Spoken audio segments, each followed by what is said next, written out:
আসসালামু আলাইকুম বন্ধুরা। আজকের ভিডিওতে আমরা জানব মুরগি ও কবুতর কি একই সাথে একই ঘরে পালন করা যায়। অনেকেই জায়গার স্বল্পতার কারণে দুটো পাখি একসাথে রাখতে চান, কিন্তু এতে লাভ বেশি নাকি ঝুঁকি, চলুন বিস্তারিত জেনে নেই। প্রথমেই বলি, মুরগি ও কবুতর একসাথে পালন করা সম্ভব, তবে কিছু শর্ত মানতে হবে। এক, আলাদা বসার ব্যবস্থা করতে হবে। মুরগি সাধারণত মাটিতে থাকে আর কবুতর উঁচু জায়গায় বসতে পছন্দ করে, তাই ঘরের উপরের অংশ কবুতরের জন্য আলাদা তাক বা বক্স রাখতে হবে। মুরগির খাবার ও কবুতরের খাবারের পাত্র আলাদা রাখবেন।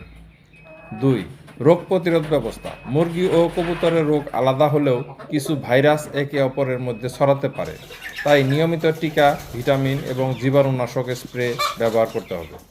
ঘর পরিষ্কার রাখা সবচেয়ে গুরুত্বপূর্ণ।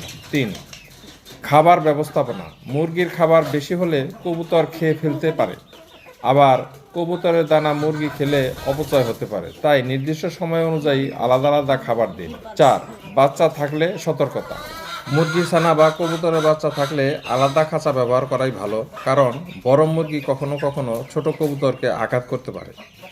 সুবিধা: জায়গা কম লাগে, খরচ কম হয়, দেখাশোনা সহজ। অসুবিধা: রোগ ছড়ানোর ঝুঁকি, খাবার নিয়ে সমস্যা, ঝগড়া অথবা আঘাতের সমস্যা। সঠিকভাবে ব্যবস্থাপনা থাকলে মুরগি ও কবুতর একসাথে পালন করা সম্ভব, তবে স্বাস্থ্যবিধি ও আলাদা ব্যবস্থাপনা নিশ্চিত করতে হবে। আপনি কি একসাথে পালন করছেন? কমেন্টে আপনার অভিজ্ঞতা জানাবেন। ভিডিওটি ভালো লাগলে লাইক, শেয়ার ও সাবস্ক্রাইব করতে ভুলবেন না। আল্লাহ হাফেজ।